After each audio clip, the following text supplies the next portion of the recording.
اللہ کے نبی نے یہ نہیں فرمایا جو نماز نہیں پڑھتا وہ وہ مجھ سے نہیں ہے، میری امت میں سے نہیں، جو روزہ نہیں رکھتا میری امت میں سے نہیں ہے، زکوٰۃ نہیں دیتا میری امت میں سے نہیں۔ یہ نہیں کہا، آپ نے کہا من غش فلیس منا، جس نے کسی کو دھوکہ دیا وہ میری امت میں سے نہیں ہے۔ سچ بولنا ہے اور دھوکے سے بچنا ہے۔ جس گھر میں حرام پیسہ جائے گا وہاں سکھ کبھی نہیں آئے گا، چیزیں آ جائیں گی چین نکل جائے گا۔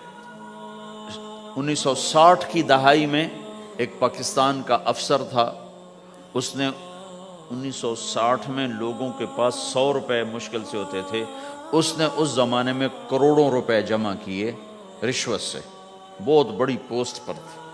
جب وہ مر گیا ایک دن اس کا بیٹا کہہ رہا تھا کاش ہمارا باپ ہمارے لیے حرام کٹھا نہ کرتا تو کوئی خوشی کا دن ہم بھی دیکھ لیتے۔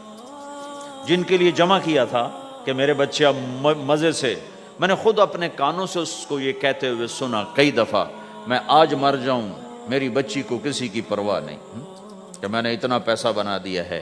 تو اسی کا بچہ یہ کہہ رہا تھا کاش ہمارا باپ ہمارے لیے حرام کٹھا نہ کرتا تو ہم بھی کوئی خوشی کا دن دیکھ لیتے۔